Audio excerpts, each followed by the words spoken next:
Your brain needs support, and new Ollie Brainy Chews are a delightful way to take care of your cognitive health.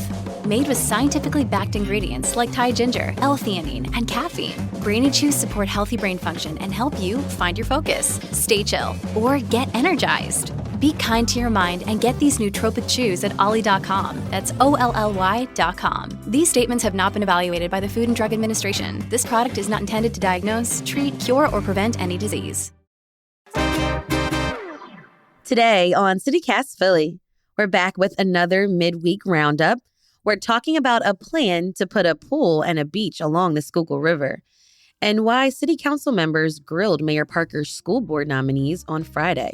Plus, we've got a news quiz. It's Tuesday, April 23rd. I'm Trenae Nuri, and here's what Philly's talking about.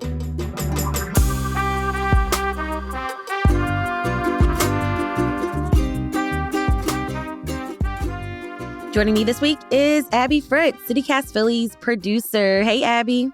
Hi, Trenae. Thanks for having me. Yeah, and Asha Prihar, the Hey Philly newsletter editor. Hey, Asha. Hi, Trenae. Today is Election Day. It's the Pennsylvania primary. The polls open at 7 a.m. and they close at 8 p.m. We have a guide to help you understand some of the races in this primary. Go to philly.citycast.fm or you can listen to our episode in the podcast feed. All right, we got to talk about this beach plan. This was like the hottest topic on my social media timeline for the past couple of days. This is, if you haven't heard, this is an interesting plan. According to the Philadelphia Inquirer, the University City District is planning a bi-level water park, public pool, beach, and restaurant along the western bank of the Schuylkill River. Wow. So this is going to be located, the plan, between Chestnut and Market Streets. Now, how much is this going to cost? Well, the price tag is reported to cost $60 million. Oh, man. Now, there's a little, caveat. According to the Inquirer, University District is fundraising for this money now. And they say that they think it'll take another 3 years after they get the money. They have to do the community engagement. You have to get certain approvals, from the city. But I got to ask y'all, would y'all go to this public pool / beach / entertainment facility along the Schuylkill River? Well, personally, I'm not really a swimmer. I did fail my swimming lessons like 3 times when I was a kid. And I also don't love sand. So I'm not really a beach person. But I would say that I do sort of love waterfront stuff. I really like Spruce Street, Harbor Park, and along the Delaware during the summertime. So I'd probably go once to try it out and see what the vibes are like. Maybe try out the cafe that's supposed to be there, or they're supposed to have food trucks set up. Just hang out, see what the vibes are like, and if I liked it, I would probably go more than once. What about you, Abby? Yeah, I'm gonna agree with Asha. I'm not a huge fan of sand, and I also just feel like that area of the city I associate with stress because of how hard it is to drive over there. And that's generally the only time I'm over there. Yeah. So I feel like the mind switch for me of I'm going to go relax on the Schuylkill Beach / I am driving like a maniac right now. I just don't know if the wires are going to cross. So I'm not huge on that. I love water activities, love kayaking. I don't know about the whole beach scenario, if that's going to be for me, my cup of tea. Right. It's such, like you mentioned, it's such a busy intersection area. You got people racing to get the train. You got people trying to book it on 76. It's chaotic. Mm-hmm. My thing was about parking, because I don't take public transportation, but that is a plus for this area, I feel like. But where is everyone going to park? Let's talk about what this is actually going to look like, though, because the design is not bad. I think the design is cool. You have the pool On the lower level, this is all based on the design, and we'll have a link in our show notes so that you all can see it if you haven't seen it on your timeline already. But the pool will be on the lower part. It looks like there's some lounging chairs. And then they've got on the left side of the lower level, there's some green space. On the top level, there's trees and benches. Yeah, there's also a slide that goes from the top level to the bottom level as like one way to get down. It's a little quirky. Yeah. Be fun. That'll be fun, like for adults to kind of go back to our childhood. Yeah, this design seems very ambitious. Like overall, I think it looks like it's going to be a lot of upkeep.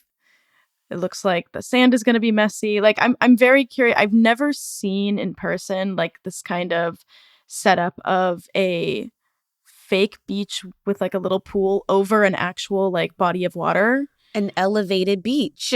Yeah, an elevated beach. Like they're making a beach on top of water. So it sounds really interesting. That's kind of my overall take so far. Yeah, I kind of think this is interesting because I'm thinking about the Delaware River waterfront and like how much stuff they've kind of like put there. Like you can go to like the Cherry Street Pier, you can go to the Spruce Park. Like I had mentioned, there's like a museum there with like the boats and stuff.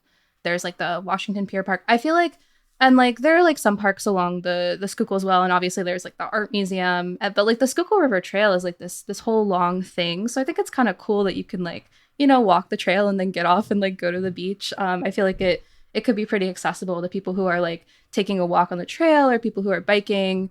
It's obviously also close to a lot of public transit. So yeah, I actually think it's a cool idea. I think it's certainly ambitious. The price tag is high. If they could find funding for that, I guess try it out. But like, I guess I would also want to know like, where are they going to get the funding? Yeah. Is this our public dollars going to go toward this? Like, I don't know if that's the best use of like public money, but like if they could find private funders, then maybe it would be something cool to like add like an extra amenity along the Schuylkill so that you kind of have like recreation on the Schuylkill, recreation on the Delaware. Yeah.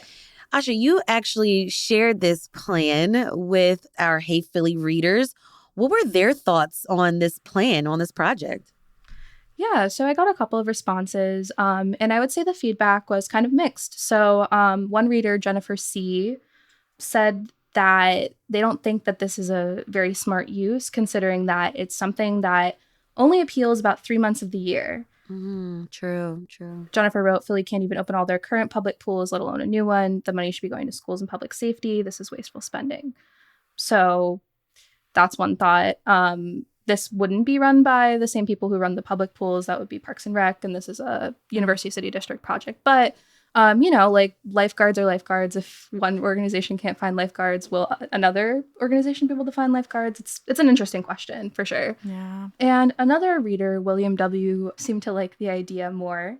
William wrote, this would be a great fit for this part of the city. I believe it will have good community support. I hope to hear more in the near future. All right. William's looking forward to the beach and the pool. Yeah. And people brought up some other issues, like who will this be accessible to and like who will this be serving?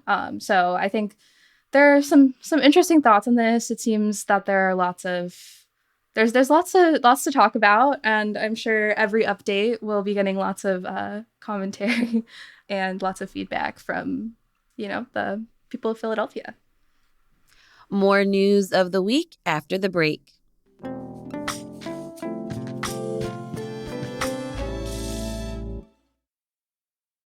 This episode is brought to you by La Quinta by Wyndham.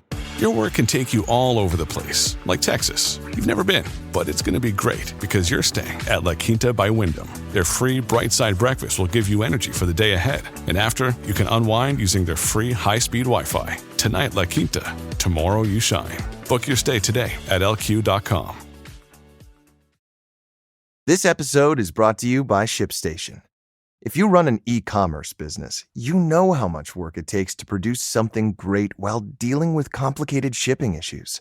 That's why over 130,000 companies have turned to ShipStation, an innovative tool that allows you to focus less on shipping and more on building your brand. With ShipStation, you can manage orders, label printing, reporting, and customer service on one easy-to-use dashboard. You'll reduce warehouse costs with reliable enterprise solutions and save thousands on shipping costs with discounts up to 89% off. Plus, you can effortlessly import orders from everywhere you sell online. So, turn your shipping challenges into opportunities for growth. Go to ShipStation.com and use code POD to sign up for your free 60-day trial. That's ShipStation.com, code POD. All right, let's get into some more news. On Friday, a city council committee voted on Mayor Cherelle Parker's 9 nominations for the Board of Education. 8 were approved, and 1 nominee's status is still unclear, and that's according to Chalkbeat Philadelphia. Real quick, Abby, before we get into this story, what does the school board do again? This is a great question. So, according to the School District of Philadelphia's website, these board members oversee all of the policy and budget decisions for the district.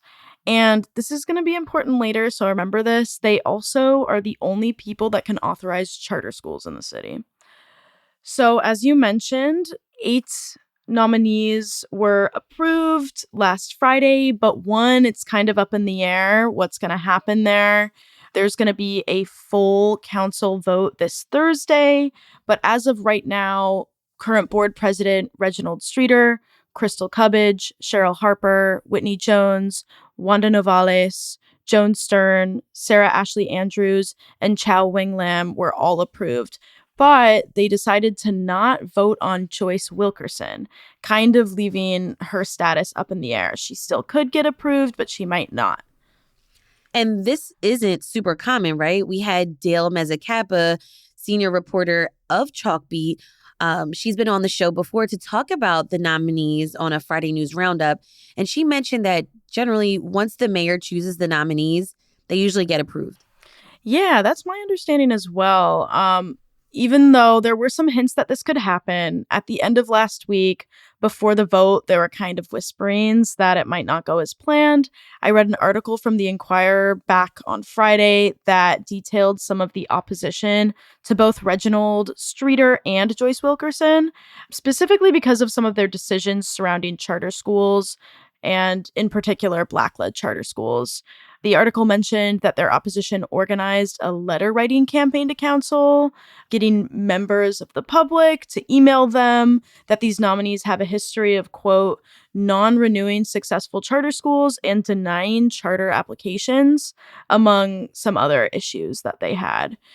And this kind of turned out to be a big topic at the vote last Friday. It was a 6.5-hour meeting with a lot of questioning focused on charter schools. Interesting. Isaiah Thomas brought up that though Black-led or founded charter schools make up about 1/4 of the charters in the city, the board voted to close or not renew a lot of them.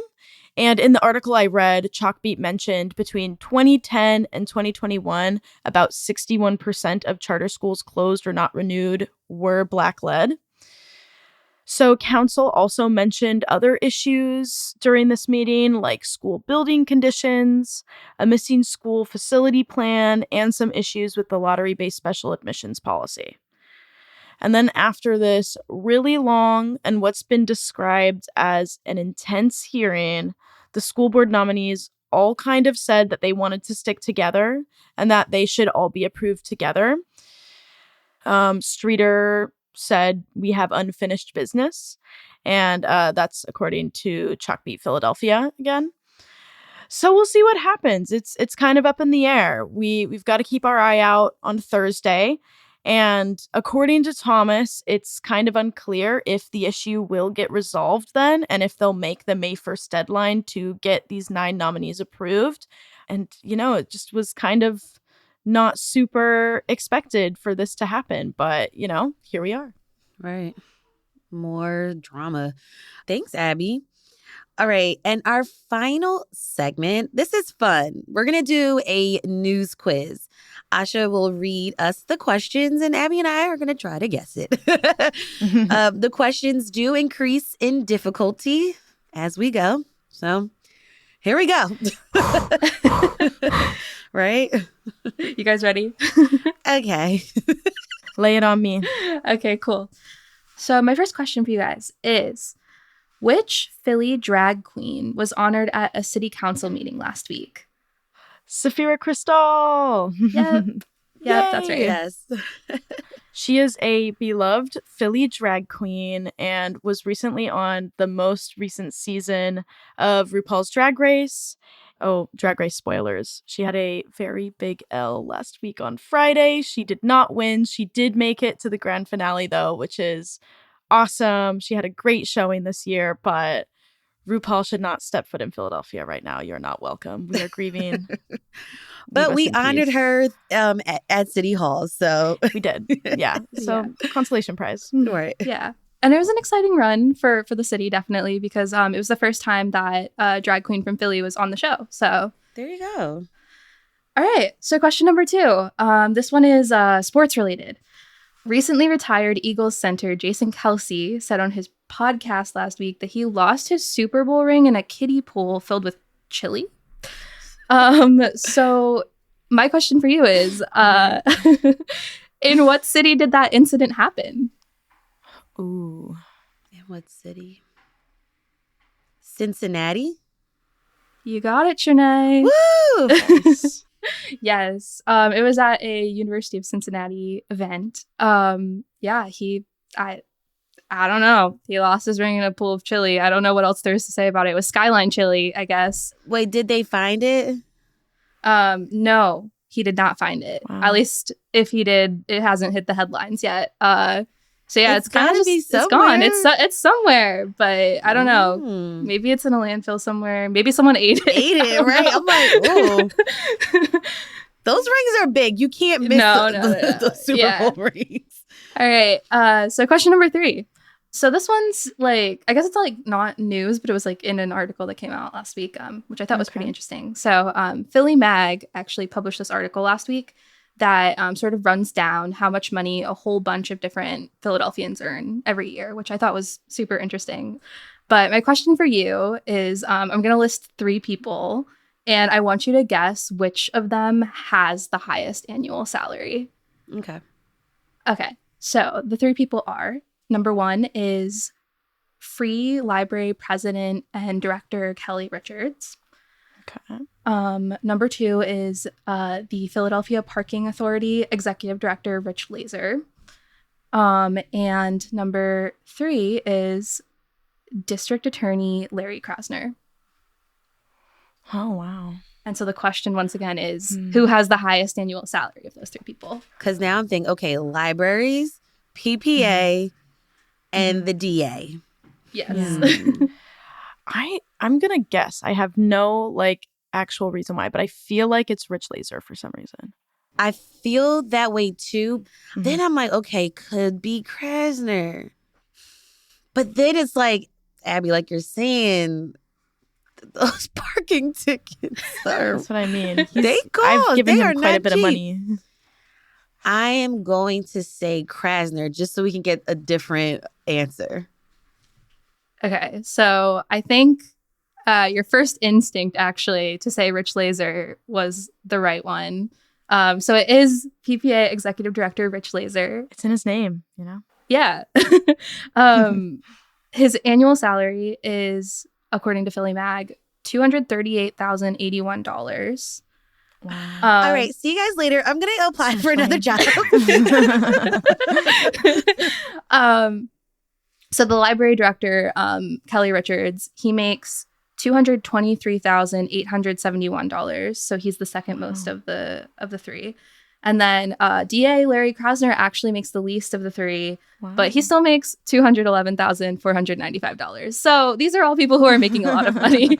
A lot of money flowing. That was Asha Prihar, our Hey Philly newsletter editor, and Abby Fritz, CityCast Philly's producer. Thank you both so much for joining me this week on the Midweek Roundup. Thanks for having me, Trenae. Yeah, thanks for having us.